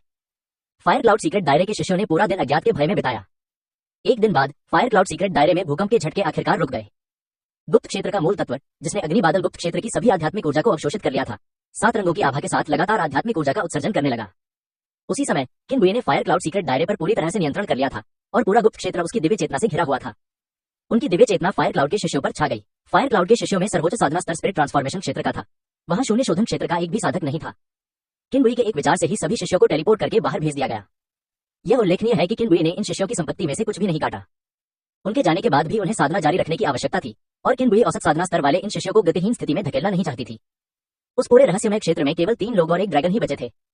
तीसरा व्यक्ति जमीन पर लेटा हुआ था। वह निश्चित रूप से लैंगिये था। किनबुई ने लैंगिये को पीछे छोड़ दिया। इसका कोई और कारण नहीं था सिवाय इसके कि वह लैंगिये के साथ एक गहरा जुड़ाव महसूस करता था और उसे हर जगह देख सकता था। बेहोश पड़ी लैंगिये अचानक काम उठी। डिंग, क्या आप लघु हजार जगत में स्थित 2 गुप्त लोकों का विलय करना चाहते हैं? किनबुई की आंखों के सामने एक पैनल प्रकट हुआ। पैनल के बाईं ओर कुल्लुन गुप्त क्षेत्र था और दाईं ओर अग्नि बादल गुप्त क्षेत्र था। यदि वह उन्हें आपस में नहीं मिलाता तो किन बुई लघु हजार लोक के माध्यम से किसी भी समय 2 गुप्त लोकों में प्रवेश कर सकता था, लेकिन उन्हें अलग अलग प्रबंधित करना आखिरकार असुविधाजनक होगा। थोड़ा विचार करने के बाद किन बुई ने कहा, विलय करो। डिंग, गुप्त लोकों का विलय हो रहा है। फायर क्लाउड सीक्रेट दायरे का क्षेत्रफल किनारों से लगातार कम होता जा रहा था, मानो उसे किसी अदृश्य हाथ द्वारा हवा से गायब किया जा रहा हो। किन बुई ने अपनी दिव्य चेतना का प्रयोग करते हुए लिटिल एजो ड्रैगन, लैंड लिंगलोग और लैंग ये को जमीन पर घेर लिया। अगले ही पल तीनों लोग और एक ड्रैगन फायर क्लाउड सीक्रेट दायरे से निकलकर बाहरी दुनिया में आ गए। चलो जल चंद्रमा गुप्त लोक चलते हैं, किन बुई ने कहा। गुरुजी, मैं आपको वहां ले चलूंगा। छोटा नीला अजगर उत्सुकता से अपने सैकड़ों मीटर लंबे अजगर जैसे शरीर को हिलाते हुए किन बुई के पैरों की ओर उड़ गया। किन बुई ने लिटिल एजो ड्रैगन के सिर पर कदम रखा और कुछ कठिनाई से बेहोश पड़े लैंगिए और लैंड लिंगलोग को देखा, जो चुपचाप हवा में खड़े थे। ड्रैगन जाति को गर्व है, विशेषकर नीले ड्रैगन जाति को। किन बुई के अलावा नन्हे नीले ड्रैगन के सिर पर कौन पैर रख सकता था? अगर दूसरों के मन में यह विचार भी आता तो शायद अगले ही पल नन्हे नीले ड्रैगन द्वारा उनके टुकड़े टुकड़े कर दिए जाते। छोटे नीले ड्रैगन ने किन बुई के संदेह को देखकर कहा, गुरुजी, यह आसान है। उसने अपने 2 विशालकाय अजगर के पंजे फैलाए, प्रत्येक के लिए एक पंजा, बाईं ओर लैंगिए और दाईं ओर लैंड लिंगलोग को पकड़े हुए। लैंड लिंगलोग की साधना शक्ति लिटिल एजो ड्रैगन से कहीं कम थी और वह बिल्कुल भी प्रतिरोध नहीं कर सकी। वह लिटिल एजो ड्रैगन के पंजों में फंस गई। लिटिल एजो ड्रैगन के पंजों में लैंड लिंगलोग को कुछ हद तक दुख और कुछ हद तक नवीनता का अनुभव हुआ। इतने लंबे समय तक जीवित रहने के बाद यह पहली बार था जब वह किसी असली ड्रैगन के इतने करीब आई थी। मन की इस जटिल अवस्था में लैंड लिंगलोग ने विरोध नहीं किया, बल्कि उत्सुकता से छोटे नीले ड्रैगन के शरीर पर मौजूद शल्कों को देखा। चल दर, किन बुई ने छोटे नीले ड्रैगन के सींग पर थपथपाते हुए कहा। गुरुजी, कसकर पकड़िए, चलिए शुरू करते हैं टिल्डर, छोटे नीले ड्रैगन ने खुशी से कहा। छोटा नीला अजगर रॉकेट की तरह अत्यंत गति से जल चंद्रमा के गुप्त क्षेत्र की ओर उड़ गया। सैकड़ों किलोमीटर लंबे अजगर के शरीर ने पूरी गति से उड़ते हुए हवा के झोंके उत्पन्न किए। हवा से उत्पन्न ध्वनि की गड़गड़ाहट बिजली की तरह अजगर के शरीर के चारों ओर गूंज उठी। किन बुई की साधना शक्ति मजबूत थी और उसका शरीर 8-9 रहस्यमय कलाओं द्वारा संवर्धित था, इसलिए उसे ड्रैगन के सिर पर खड़े होने का कोई एहसास नहीं हुआ। लेकिन नीचे पंजों द्वारा ले जाए जा रहे दोनों लोग दयनीय स्थिति में थे। तेज हवा के झोंके से लैंड लिंगलोग का छोटा सा चेहरा झुलस रहा था और उसके पास खुद को बचाने के लिए अपने शरीर की सतह पर आध्यात्मिक शक्ति को संघनित करने के अलावा कोई विकल्प नहीं था, जिससे उसे थोड़ा बेहतर महसूस हुआ। तेज हवा ने लैंड लिंगलोग के शरीर पर मौजूद आध्यात्मिक शक्ति को टक्कर मारी, जिससे डिंग डिंग डैंग डैंग की आवाज आई। आंधी के हमले के दौरान लैंड लिंगलोग के शरीर में मौजूद आध्यात्मिक शक्ति लगातार कम होती जा रही थी। उपभोग की दर किसी समान स्तर के शक्तिशाली प्रतिद्वंद्वी से लड़ने से कम नहीं थी। तेज आंधी के झटके से बेहोश पड़ी लैंगिए की नींद खुल गई। अभी अभी नींद से जागे लैंगिए को अभी भी भ्रम था और उसे लग रहा था कि वह जमीन पर है। वह अपने पैर फैलाकर खड़ा होना चाहता था, लेकिन उसे अपने पैरों के नीचे ठोस जमीन का एहसास नहीं हो रहा था। इस बात पर विश्वास न करते हुए लैंगिए ने अपने पैरों को 2 बार पटका। अरे, यह अभी भी खाली क्यों है? जैसे ही लैंगिए ने बोलने के लिए अपना मुंह खोला, तेज हवा लैंगिए के मुंह में घुस गई। खांसी खांसी। तेज हवा के झोंके से लैंगिए लगभग दम घुटने से मर ही गया था। कुछ देर खांसने के बाद वह अचानक होश में आ गया। उसने खुद को एक विशालकाय अजगर के पंजे द्वारा हवा में ले जाते हुए देखा, जो बहुत तेज गति से आगे बढ़ रहा था। ठंडी हवा के तेज झोंके ने उसके चेहरे पर बेतहाशा थप्पड़ मारे, जिससे लैंगिए का सिर चकरा गया। लैंगिए की साधना शक्ति पहले से ही कम थी, यहाँ तक कि लैंड लिंगलोग को भी अपनी रक्षा के लिए आध्यात्मिक ऊर्जा का उपयोग करना पड़ा था। ऐसे में वह कैसे अच्छा महसूस कर सकता था? तेज आंधी ने लैंगिए के शरीर पर जोरदार प्रहार किया, जिससे वह लगभग टुकड़े टुकड़े हो गया। उसने अपने शरीर की सारी आध्यात्मिक शक्ति को अपने गले में केंद्रित कर लिया, ताकि वह तेज आंधी में भी बोल सके। लैंगिए ने 10,000 मीटर ऊंचे आकाश में अपनी पूरी ताकत से चिल्लाया, मदद करो, मैं मरने वाला हूँ, मुझे नीचे उतारो, मैं घर जाना चाहता हूँ, मैं अपनी माँ को ढूंढना चाहता हूँ, मदद करो टिल्डर, मेरी मदद करो टिल्डर। लैंड लिंगलोग ने 10,000 मीटर ऊंचे आकाश में लैंगिए को जोर जोर से चिल्लाते हुए देखा और अवाक होकर अपना सिर दूसरी तरफ मोड़ लिया। फिलहाल वह सिर्फ इतना कहना चाहती थी कि वह लैंगिए को नहीं जानती। फिर उसने सोचा कि इस तरह की तेज आंधी में लैंगिए की साधना बहुत खतरनाक है। लैंड लिंगलोग ने अपनी आधी आध्यात्मिक शक्ति को अलग कर दिया और उसे लैंगिए को भेज दिया, जिससे लैंगिए की रक्षा हुई। लेकिन इस तरह से उसके शरीर में आध्यात्मिक शक्ति की खपत और भी अधिक होगी। किन बुई ने लैंगिए की मदद के लिए पुकार सुनी और अपनी दिव्य चेतना से उसका विश्लेषण किया। वह असल में शियाओ किंग से लैंगिए की रक्षा करने के लिए कहना चाहता था, लेकिन लैंड लिंगलोग को कार्रवाई करते देख किन बुई ने कुछ नहीं कहा। इस तरह एक अजगर 3 लोगों को लेकर बिजली की गति से जल चंद्रमा के गुप्त क्षेत्र की ओर उड़ गया। जल चंद्रमा गुप्त क्षेत्र के भीतर होंग वानरू ने अपने सामने खड़ी क्यूयुन को देखा और कहा, किन बुई ने अभी अभी अग्नि बादल गुप्त क्षेत्र प्राप्त किया है और अब वह इस तरफ तेजी से आ रहा है, आपको मेरी मदद करनी होगी। क्यूयुन ने जटिल भाव से होंग वानरू की ओर देखा और 2 शब्द कहे, देखेंगे। क्यूयुन की यह बात सुनकर होंग वानरू को लगा कि क्यूयुन उसकी मदद करने के लिए राजी हो गई है और उसके दिल पर एक बड़ा पत्थर गिर पड़ा। उनकी राय में क्यूयुन की मिश्रित शरीर स्तर की साधना के साथ किन बुई कितना भी शक्तिशाली क्यों न हो, वह कोई हलचल नहीं मचा सकता था। होंग वानरू को यह नहीं पता था कि आखिरी मृत भूत हुआओ गान्युन इन 2 शब्दों हम देखेंगे के कारण बदकिस्मत था। अगर चीयुन का स्पष्ट जवाब न होता तो हुआओ गान्युन शायद बहुत पहले ही अपना सामान पैक करके भाग गया होता। जल चंद्रमा गुप्त क्षेत्र की ओर जाते समय किन बुई ने अग्नि बादल गुप्त क्षेत्र और कुल्लुन गुप्त क्षेत्र से प्राप्त सभी लूट का सामान सिस्टम स्टोरेज स्पेस से निकालकर पुनर्चक्रण के लिए मॉल में रख दिया। डिंग, आइटम का मूल्य गणना किया जा रहा है। डिंग, गणना पूरी हो गई है, कुल योग 4000 मॉल पॉइंट्स। किन बुई ने सिस्टम प्रॉम्प्ट सुना और पहले तो उसे लगा कि उसने गलत सुना है। उसने सिस्टम मॉल खोला और मॉल इंटरफेस पर स्पष्ट रूप से 4000 मॉल पॉइंट देखे और फिर उसने पुष्टि की कि उसे कोई मतिभ्रम नहीं हुआ था। किन बुई ने मन ही मन अनुमान लगाया कि 3000 से अधिक होना अच्छा होगा, लेकिन उसे 4000 होने की उम्मीद नहीं थी। यह पहली बार था जब किन बुई के हाथ में इतने सारे अंक थे और वह बहुत उत्साहित था। उसने मॉल में एट्रीब्यूट एक्सचेंज खोला और किन बुई ने मॉल के सभी पॉइंट्स को एट्रीब्यूट्स में बदलने की योजना बनाई। डी 4000 मॉल पॉइंट्स के बदले कुल 133 एट्रीब्यूट्स मिल सकते हैं, क्या आप बदलना चाहेंगे? विनिमय, नहीं रुकिए, यह 133 कैसे हो सकता है? किन बुई अचानक थोड़ा भ्रमित हो गया और उसने मन ही मन सिस्टम को पुकारा, सिस्टम बाहर आओ। मैं नौसिखिया मेजबान की सेवा करके बहुत खुश हूँ। नौसिखिया मेजबान को फिर से कौन सी अनसुलझी समस्या का सामना करना पड़ा है? किन बुई के चेहरे पर एक काली लकीर थी। नए होस्ट, आजकल आप कौन सी अजीब फिल्में देख रहे हैं? अंतर्राष्ट्रीय शैली की ग्रामीण कैलाबाश ब्रदर्स की शहरी प्रेम कहानी, सिस्टम ने जवाब दिया। तुम किस बारे में बात कर रहे हो? इसका कोई मतलब नहीं है। चलिए पहले मुख्य व्यवसाय की बात करते हैं। 5वें क्रम के गुण विनिमय में एक गुण के बदले 20 मॉल पॉइंट मिलते हैं और 4000 मॉल पॉइंट के बदले 200 गुण मिलने चाहिए। इस 133 के साथ क्या हो रहा है? सिस्टम की खामी को ध्यान में रखते हुए किन बुई ने आगे कहा, यह एक आंतरिक सिस्टम की समस्या है, इसके लिए आरोप लगाने के बारे में मत सोचो। सिस्टम हमला करने की इच्छा जताने के लिए अपना मुंह खोलने ही वाला था, लेकिन किन बुई के शब्दों ने उसे रोक दिया। उसके पास धैर्यपूर्वक समझाने के अलावा कोई विकल्प नहीं था। यह सामान्य है, इसमें अजीब क्या है? आप फिलहाल 6ठे क्रम में प्रवेश करने से केवल 66 विशेषताओं की दूरी पर हैं। 5वें क्रम के 66 गुणों को घटाने के बाद शेष अंक निश्चित रूप से 6ठे क्रम के मानक पर आधारित होने चाहिए, जिसमें एक गुण को 40 छोटे अंकों के बदले में प्रतिस्थापित किया गया हो। किन बुई, क्या इसे संचित नहीं किया जा सकता? बिल्कुल नहीं, मुझे पता है आप क्या सोच रहे हैं। निचले स्तर पर अधिक गुणों का आदान प्रदान करें ताकि आपको इतने अधिक साधना संसाधनों की आवश्यकता न हो। आपके विचार के अनुसार आप प्रथम क्रम में करोड़ों गुण अंक प्राप्त कर लेंगे और आप स्वर्ग में पहले से ही एक बड़े अधिकारी बन चुके होंगे। प्रणाली द्वारा आपकी साधना में सुधार लाने में दी जाने वाली सहायता भी नियमों के भीतर होनी चाहिए, और जैसे जैसे आप मजबूत होते जाएंगे आपकी साधना में सुधार के लिए आवश्यक ऊर्जा भी बढ़ती जाएगी। सिस्टम ने यहाँ गंभीर लहजे में कहा और अचानक अपना अंदाज बदल दिया, इस बात से नाराज होकर कि लोहे को स्टील में नहीं बदला जा सकता। क्या तुम समझते हो नौसिखिया मेजबान? सिस्टम की व्याख्या सुनने के बाद किन बुई को एहसास हुआ कि संसाधनों की खोज के लिए क्षेत्र का उपयोग करने का उसका पूर्व विचार व्यवहारिक नहीं था। सिस्टम द्वारा उसे फिर से नौसिखिया होस्ट कहे जाने पर किन बुई को अचानक लगा कि निम्न गुणवत्ता वाली फिल्में सिस्टम को काफी हद तक दूषित कर रही हैं। पहले सिस्टम ऐसा नहीं था, लेकिन ब्लू स्टार में वापस आने के बाद से सिस्टम हर दिन ब्लू स्टार की निम्न गुणवत्ता वाली फिल्में देख रहा है। संपूर्ण व्यक्तित्व, या यूं कहें कि प्रणाली का व्यक्तित्व बदल गया है। यह पहले एक बेईमान गड्ढा हुआ करता था, लेकिन अब इसमें नई समस्याएं आ गई है। किन बुई को लगा कि जिस प्रणाली की शैली धीरे धीरे भटक रही थी उसे सुधारना आवश्यक था। जैसे ही किन बुई सिस्टम को ब्रेन वॉश करने की तैयारी कर रहा था, सिस्टम से एक प्रॉम्प्ट आया। डिंग, लघु 1000 विश्व का विलय पूरा हो गया। किन बुई की दिव्य चेतना लघु 1000 लोक में प्रवेश कर गई। विलय के बाद स्मॉल 1000 वर्ल्ड का आकार 2 गुने से भी अधिक बढ़ गया है। किन बुई की दिव्य चेतना ने लघु 1000 जगत का अवलोकन किया। जहां तक प्रणाली को ब्रेन वॉश करने की बात है, किन बुई इसे बहुत पहले ही भूल चुके थे। लघु 1000 लोगों के विलय के बाद किन बुई ने स्पष्ट रूप से थोड़ा अंतर महसूस किया। ऐसा लग रहा था मानो लघु 1000 संसार में कुछ पनप रहा हो और स्वर्ग और पृथ्वी के बीच जीवन शक्ति का एक अंश मौजूद हो।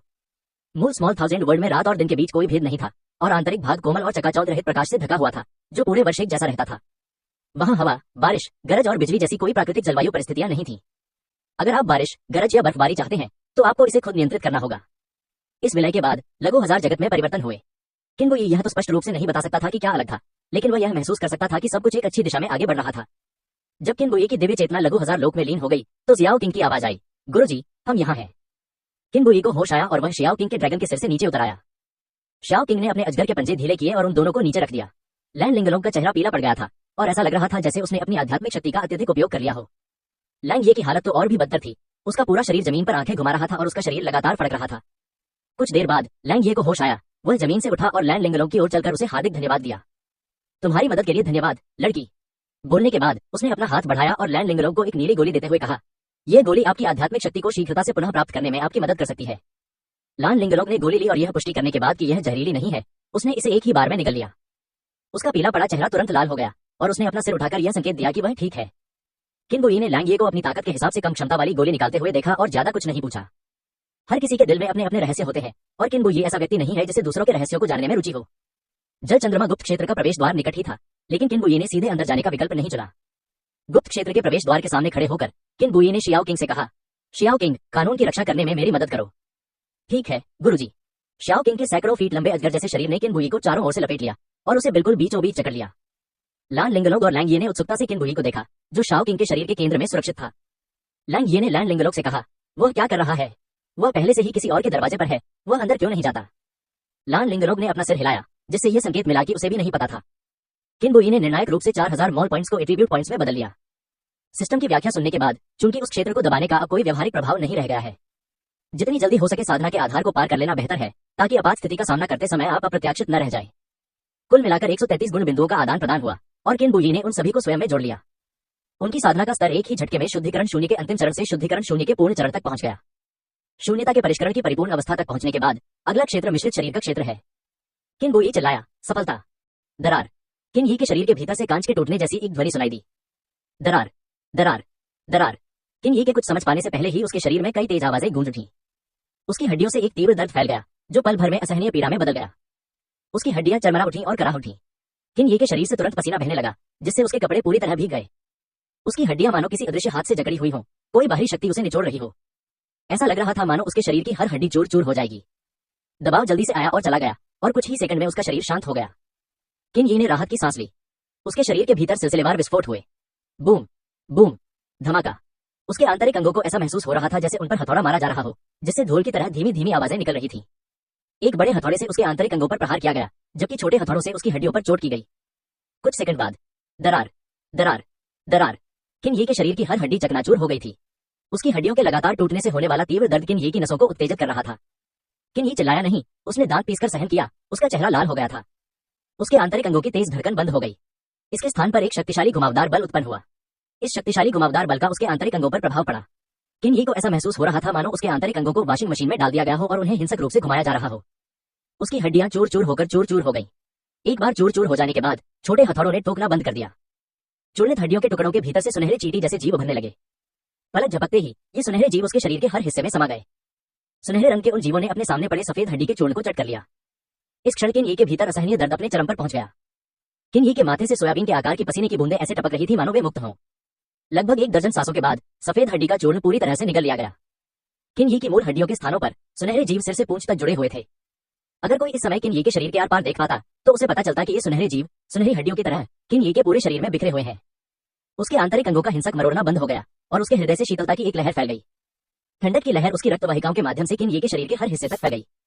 जब ठंडक हड्डियों तक पहुंची तो वह उनके साथ बहने लगी। जिन क्षेत्रों से शीतलता गुजरी वहां सिर से पूंछ तक जुड़े सुनहरे जीव तुरंत सुनहरे हड्डी के टुकड़ों में बदल गए। कुछ सांसें लेने के बाद उसके शरीर से ठंडक गायब हो गई। इसके साथ ही किन ये के भीतर का असहनीय दर्द भी गायब हो गया। एक लंबी सांस छोड़ते हुए किन ये ने अपनी दिव्य चेतना से अपने शरीर का अवलोकन किया। उसकी मूल सफेद हड्डियां अब सुनहरी हो गई थीं। पहले की तुलना में सुनहरी हड्डियां अधिक लचीली और कठोर थीं। जैसे ही किन ये सफलता की ओर बढ़ रहा था, होंग वानरों ने जल चंद्रमा गुप्त क्षेत्र के भीतर थोड़ा सा भौहें सिकुड़ी। क्यूई युन ने बगल से पूछा, क्या हुआ? होंग वानरों ने हैरानी भरे भाव से कहा, वह किन ये गुप्त क्षेत्र के प्रवेश द्वार पर रुक गया। मुझे आश्चर्य है कि वह क्या करने जा रहा है। होंग वानरों की बातें सुनकर क्यूई युन भी पूरी तरह से हैरान रह गई और बोली, उसने गुप्त क्षेत्र के प्रवेश द्वार पर हमला नहीं किया। होंग वानरों ने अपना सिर हिलाया और कुछ बेचैनी से कहा, नहीं, क्या ऐसा हो सकता है कि वह जानता हो कि ओल्ड क्यूई मेरे साथ यहाँ है, इसलिए वह अंदर आने की हिम्मत नहीं कर रहा है। अगर किन ये सीधे अंदर घुसाता तो होंग वानरों को इतनी बेचैनी महसूस नहीं होती। लेकिन बाहर रुकना एक ऐसा स्पष्ट कार्य था जिसने होंग वानरों के दिल में चिंता को सीधे तौर पर बढ़ा दिया। ची युन ने इनकार करते हुए कहा, असंभव, जितना मैं उसे जानता हूँ वह पीछे हटने वाला या डरने वाला व्यक्ति नहीं है। होंग वानरों ने कुछ भय भरी निगाहों से क्यूई युन की ओर देखा और पूछा, तो फिर हमें क्या करना चाहिए? चलो बाहर जाकर देखते हैं, क्यूई युन ने कहा। ची युन की बातें सुनकर होंग वानरों को मानो अपना हौसला मिल गया हो। ची युन के पीछे पीछे चलते हुए वह गुप्त क्षेत्र के निकास द्वार पर पहुंची। एक संक्षिप्त टेलीपोर्टेशन के बाद दोनों की आकृतियां किन ये और उसके साथियों की नजरों के सामने आ गईं। शाओ किंग ने क्यूई युन को संदेह भरी नजरों से देखा, जबकि लैंग लिंगलोंग और लैंग ये भी शाओ किंग के सामने आ गई और वे भी सतर्क नजर आ रही थी। लैंग ये वास्तव में किन ये के साथ एक ही पक्ष में खड़ा नहीं होना चाहता था, लेकिन दोबारा सोचने पर यह आदमी बहुत ही भयानक था। यदि वह इस समय तटस्थ रहने का विकल्प चुनता है तो यह मौके पर ही दलबदल करने और उसे धोखा देने के समान होगा। इतिहास गवाह है कि तटस्थ रहने वालों का अंत कभी अच्छा नहीं होता। काफी सोच विचार करने के बाद लैंग ये ने दांत पीसकर किन ये का पक्ष लिया। तभी शियाओ किंग के ड्रैगन रूप के केंद्र से एक शक्तिशाली आभा निकली। किन ये शियाओ किंग के कुंडलियों से बाहर निकला और अपनी आंखों से क्यूई युन को देखते हुए बोला, बूढ़े क्यूई, हम फिर से मिल रहे हैं। ची युन ने बड़ी बड़ी आंखों से किन ये को देखा और कहा, तुमने सचमुच शरीर एकीकरण क्षेत्र में प्रवेश कर लिया है।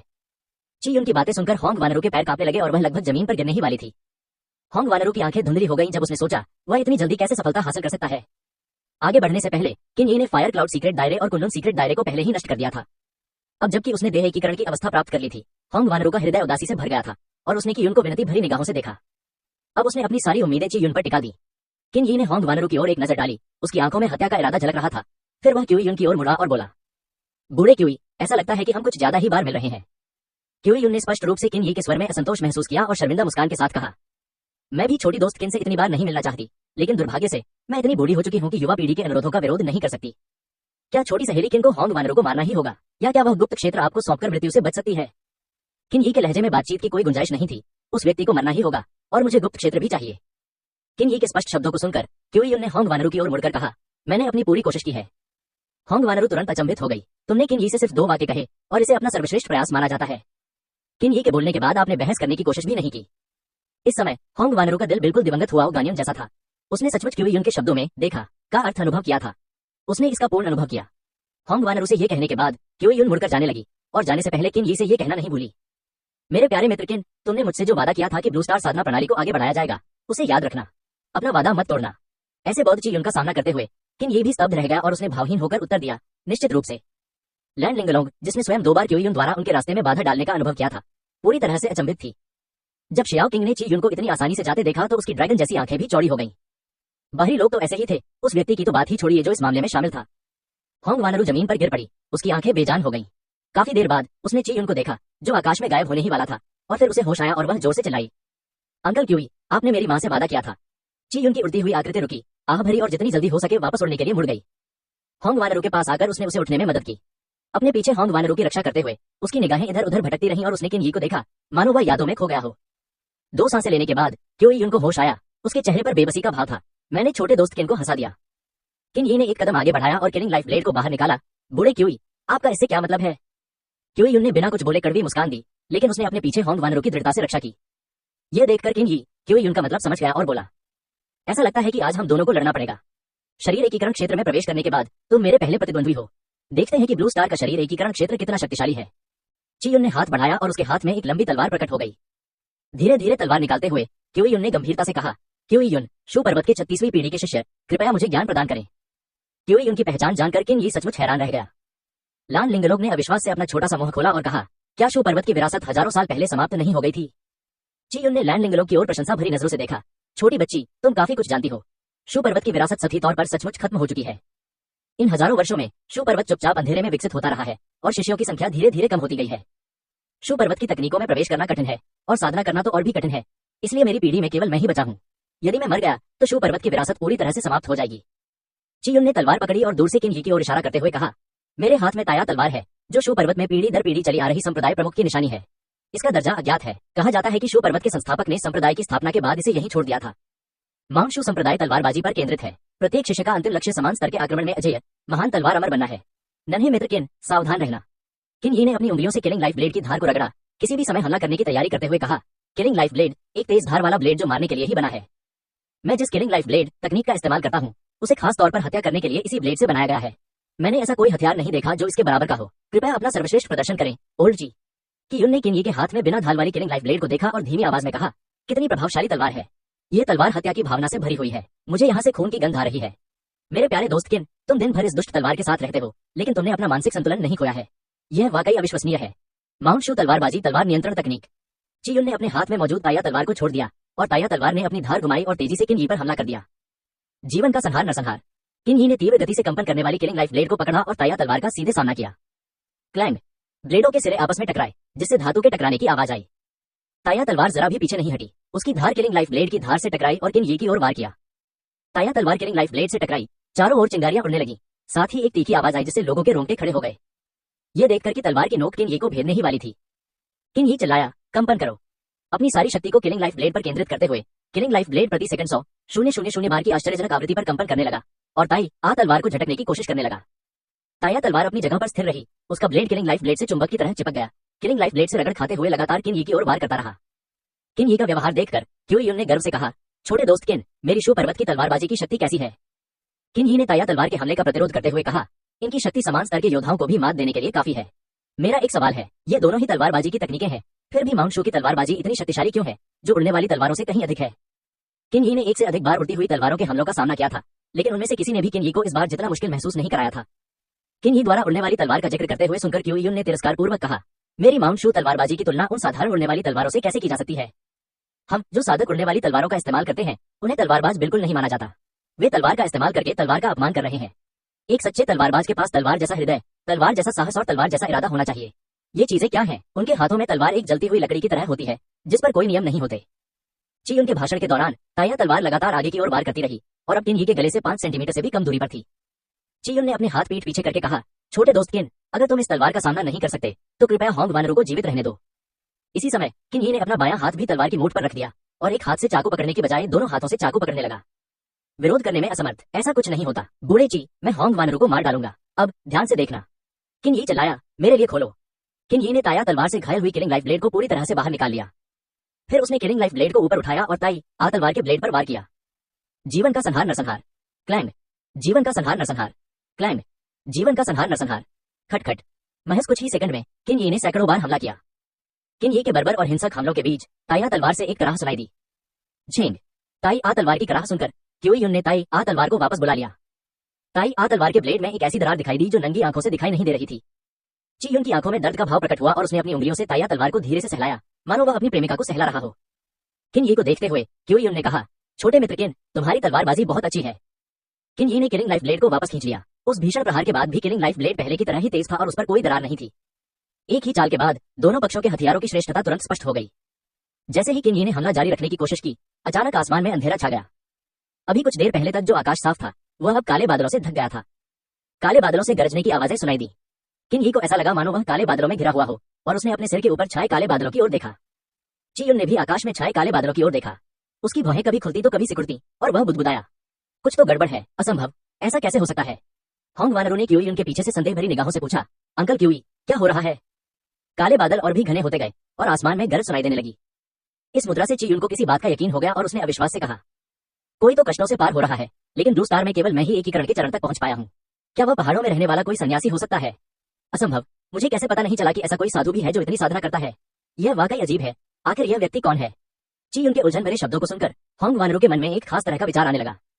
क्या ऐसा हो सकता है, क्या ऐसा हो सकता है कि कोई एकीकरण पूर्णता चरण से कष्ट चरण में प्रवेश कर रहा हो। ची युन ने बड़ी मुश्किल से सिर हिलाया और कहा, ऐसा होने की बहुत संभावना है। एकीकरण अवस्था से विपत्ति अवस्था में प्रवेश करना ही वह पहला अवसर होता है जब कोई साधक अपने साधना पथ पर वज्रपात का अनुभव करता है। 9 मौतों और एक जीवन की भीषण विपत्ति का अनुभव करने के बाद बहुत कम लोग ही जीवित बच पाते हैं। यही कारण है कि इसे विपत्ति काल कहा जाता है। इस भीषण प्रलय की शक्ति को देखते हुए ऐसा लगता है कि यह प्रलय के चरण के स्तर तक नहीं पहुंचती। ऐसा क्यों है, यह वाकई उलझन भरा है। क्यूई युन ने अपनी निगाहें हटाई और किन यी की ओर देखा।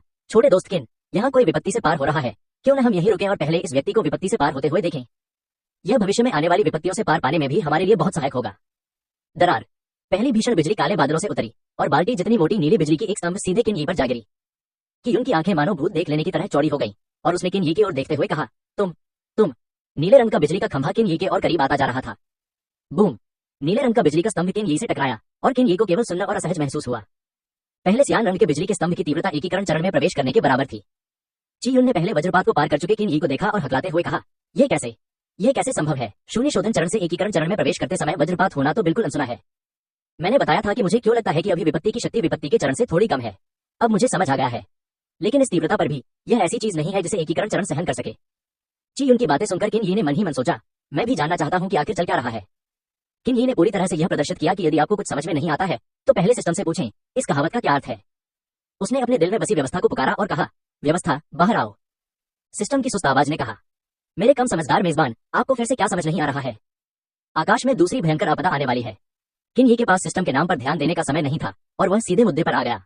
मैं एकीकरण चरण में पहुंच गया हूं, फिर यह भयंकर आपदा क्यों आ रही है, आखिर क्या हो रहा है। सिस्टम, यह प्रश्न बहुत सरल है, बस आपसे 1000 मॉल पॉइंट्स लिए जाएंगे। किन यी, मेरे अंक तो पहले ही स्वीकृत हो चुके हैं, मैं उन्हें आपको कैसे दे सकता हूं। सिस्टम, यह मानते हुए कि आपके पास अभी कोई पॉइंट नहीं है, आप पहले इसका भुगतान कर सकते हैं और पॉइंट मिलने पर मैं इसे स्वचालित रूप से घटा दूंगा। सिस्टम के लालची रूप को देखकर किन यी के दांत गुस्से से खुजली करने लगे। उसने मन बना लिया और बहुत ही सरल शब्दों में कहा, इस स्थिति में भी पैसे मांगना मत भूलना। अगर आप इस सवाल का जवाब मुफ्त में नहीं देंगे तो क्या आपको लगता है कि मैं सीधे बिजली गिरने से अपनी जान गंवा दूंगा। किन यी को इतना सरल देखकर सिस्टम को भी सिरदर्द होने लगा। किन यी की खुद को बिजली से मार डालने की इच्छा सुनकर सिस्टम अंततः झुक गया और बोला, मेरे मूर्ख मेजबान, यह प्रणाली आप पर दया करेगी और आपको बताएगी कि आपके संपूर्ण शरीर के गुण अत्यधिक शक्तिशाली और व्यापक हैं, इसलिए आप पर विपत्ति अवश्य आएगी। क्या आपने नहीं सुना कि यदि कोई साधक अत्यधिक शक्तिशाली हो जाता है तो स्वर्ग भी उससे ईर्ष्या करने लगता है। आप अभी इसी स्थिति में हैं। सिस्टम की बात सुनने के बाद किन यी समझ गया और उसके मन के सारे संदेह दूर हो गए। उसने सिस्टम से बहुत सीधे और सरल शब्दों में कहा, सवाल का जवाब मिल गया है, अब आप जा सकते हैं। निर्दयी मेजबान, तुम ऐसे कैसे हो सकते हो, सिस्टम ने दुखी होकर कहा। किन यी ने व्यवस्था को नजरअंदाज कर दिया। दरार। आकाश में मंडरा रही दूसरी भीषण आपदा किन यी की ओर आ गिरी। दूसरी गर्जना की आपदा अभी भी बाल्टी भर के शोर जितनी घनी थी और इसकी तीव्रता प्रारंभिक एकीकरण चरण के स्तर तक पहुंच गई थी। किन यी ने आकाश की ओर देखा और अपने शरीर का उपयोग करके इस बिजली के प्रकोप को सहन किया। कि यी को अपने शारीरिक बल से 2 वज्रपातों का सामना करते हुए देखकर क्यूई युन ने अपने होठों को चाटा और कहा, यह शारीरिक शक्ति वास्तव में भयावह है। ची युन के पीछे खड़ी होंग वानरों ने विपत्ति से उबरने की कोशिश कर रहे किन यी को देखा और ची युन से कहा, चाचा ची, उसकी बीमारी का फायदा उठाकर उसे मार डालो। अब जब वह विपत्ति से उबरने पर ध्यान केंद्रित कर रहा है और उसके पास ध्यान भटकाने की शक्ति नहीं है तो क्यों न इस अवसर का लाभ उठाकर उसे मार डाला जाए। होंग वानरों की यह बात सुनकर क्यूई युन ने उसे नाराजगी भरी नजर से देखा और कहा, मैं ऐसा घिनौना काम कैसे कर सकती हूँ, तुमने मुझे बहुत निराश किया है। होंग वानरों ने दयनीय स्वर में कहा, तो आपको मेरी जान की परवाह नहीं है। जब वह वज्रपात से गुजर जाएगा, अंकल क्यूई, क्या आपको यकीन है कि आप उसे रोक पाएंगे। चियुन ने ठंडे स्वर में कहा, मैं अपनी पूरी कोशिश करूंगा। अगर मैं उसे रोक नहीं पाया तो इसका मतलब यही होगा कि तुम्हारा जीवन निश्चित रूप से समाप्त हो जाएगा। आपने उस समय मेरी माँ से वादा किया था, मेरी माँ आपके लिए थी। होंग वानरू अपनी बात जारी रखने ही वाली थी कि क्यूयुन ने उसे बीच में ही रोक दिया। तुम्हारी माँ और मैं बचपन में सचमुच एक दूसरे से प्यार करते थे, लेकिन क्या उसने अंत में किसी और से शादी नहीं कर ली? उसने अपनी मृत्यु से पहले मुझे ढूंढ लिया था और मैंने हमारे पुराने रिश्ते को ध्यान में रखते हुए उससे वादा किया था कि मैं तुम्हारा ख्याल रखूंगा। इन वर्षों में मैंने तुम्हारा काफी ख्याल रखा है। नहीं तो तुम्हारे जैसी औसत प्रतिभा वाली एक छोटी लड़की इस जल चंद्रमा गुप्त क्षेत्र की स्वामी कैसे बन सकती है? इन वर्षों में पुराना रिश्ता खत्म हो चुका है और अब बहुत कम बचा है। मैं खुद से पूछता हूँ कि क्या तुम्हारी माँ के प्रति मेरा विवेक साफ है? छोटा दोस्त किन तुमसे बदला लेने आया था, क्या इसमें तुम्हारी भी गलती नहीं है?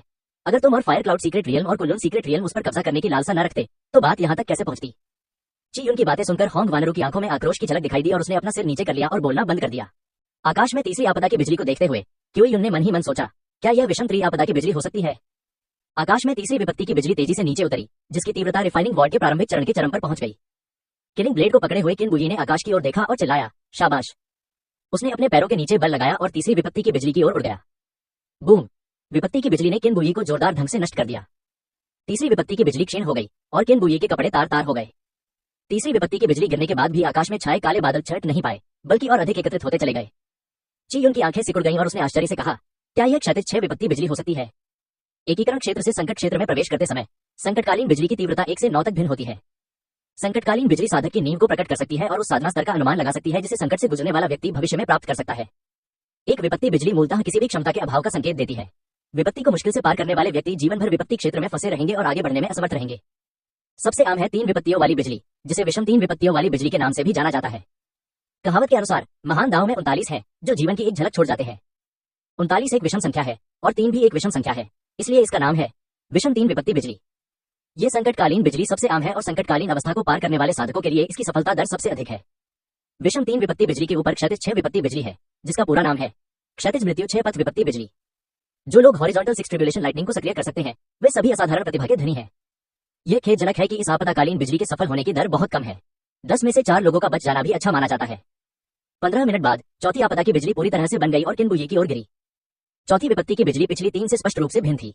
पिछली 3 बिजली बाल्टियों जितनी घनी थी। चौथे वाले का आकार कई गुना कम हो गया था। वह केवल एक जल सर्प जितना मोटा था। देखने में यह छोटा लगता है, लेकिन इसकी वास्तविक शक्ति अचानक बढ़ गई है, जो एकीकरण के प्रारंभिक से मध्य चरण की ताकत तक पहुंच गई है। आकाश में प्रलयकारी बिजली किनबुई के और करीब आती जा रही थी। किनबुई ने अपने शरीर का उपयोग करके चौथी प्रलयकारी बिजली का सामना करने की योजना बनाई। साथ ही वह यह भी देखना चाहता था कि उसका शारीरिक रूप से कितना शक्तिशाली है। बूम! जल सर्प के आकार की मोटी विपत्ति वाली बिजली किनबुई पर गिरी, लेकिन पहले की तरह तुरंत गायब नहीं हुई। विपत्ति की बिजली की शक्ति किनबुई के शरीर में समा गई और अनियंत्रित रूप से उसके माध्यम से प्रवाहित होने लगी। किनबुई के शरीर पर बिजली की चिंगारियों के निशान दिखाई दिए और उसका पूरा शरीर लकवाग्रस्त हो गया। दर्जनों सांसों के बाद बिजली की चिंगारियां शांत हो गईं और किनबुई ने राहत की सांस ली।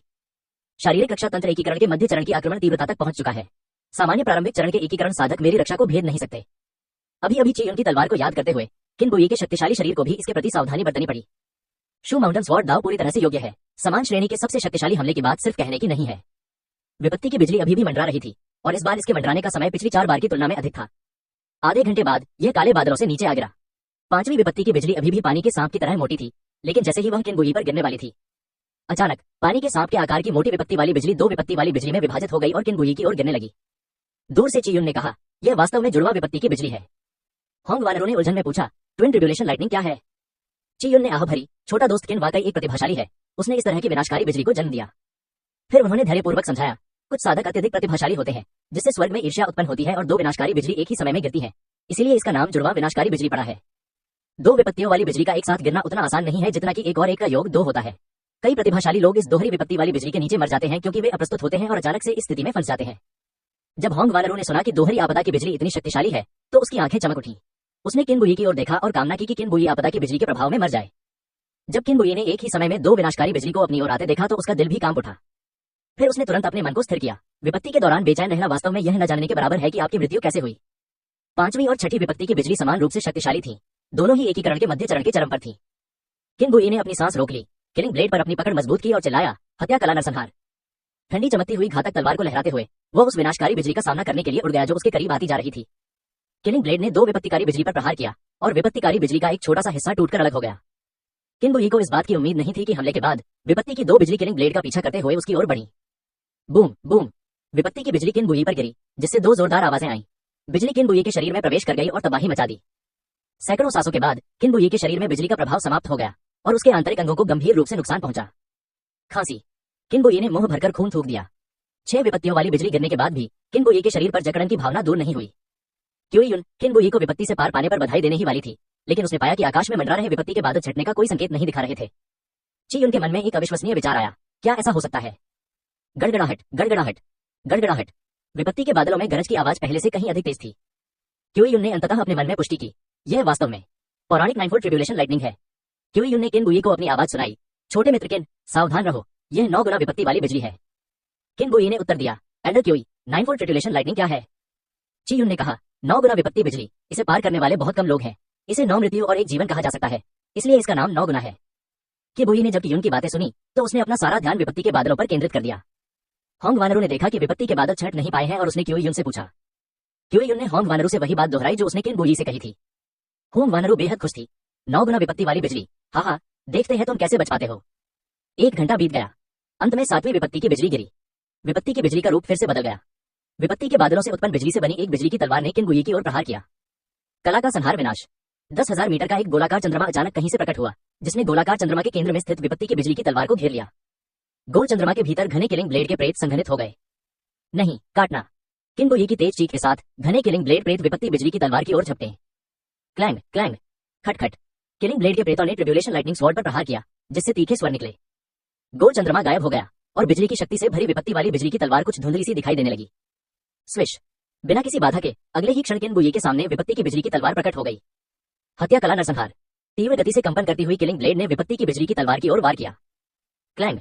तलवारें आपस में टकराईं और एक तीखी आवाज सुनाई दी। विपत्ति की बिजली की तलवार शुद्ध बिजली की शक्ति में विघटित हो गई, हत्या की तलवार से गुजरी और किनबुई पर जा गिरी। बूम। बिजली की शक्ति ने किनबुई को त्रस्त कर दिया। वह जबरदस्त बल किनबुई तक पहुंचा और किनबुई को ऐसा लगा जैसे किसी तेज रफ्तार चलती ट्रेन ने उसे टक्कर मार दी हो। उसका शरीर हवा से अत्यंत गति से जमीन की ओर गिरा। टकराना। सैकड़ों मीटर व्यास और दर्जनों मीटर गहराई वाला एक विशाल गड्ढा जमीन में धंस गया। धूल हवा में उड़ रही थी और उस विशाल गड्ढे में कोई हलचल नहीं थी। लान लिंगलोक ने विशाल गड्ढे को चिंता भरी नजरों से देखा। कुछ मिनट बीत गए और उड़ती हुई धूल नीचे गिर गई। जमीन पर बने विशाल गड्ढे में किनबुई आंखें बंद करके गड्ढे के तल पर लेटा हुआ था,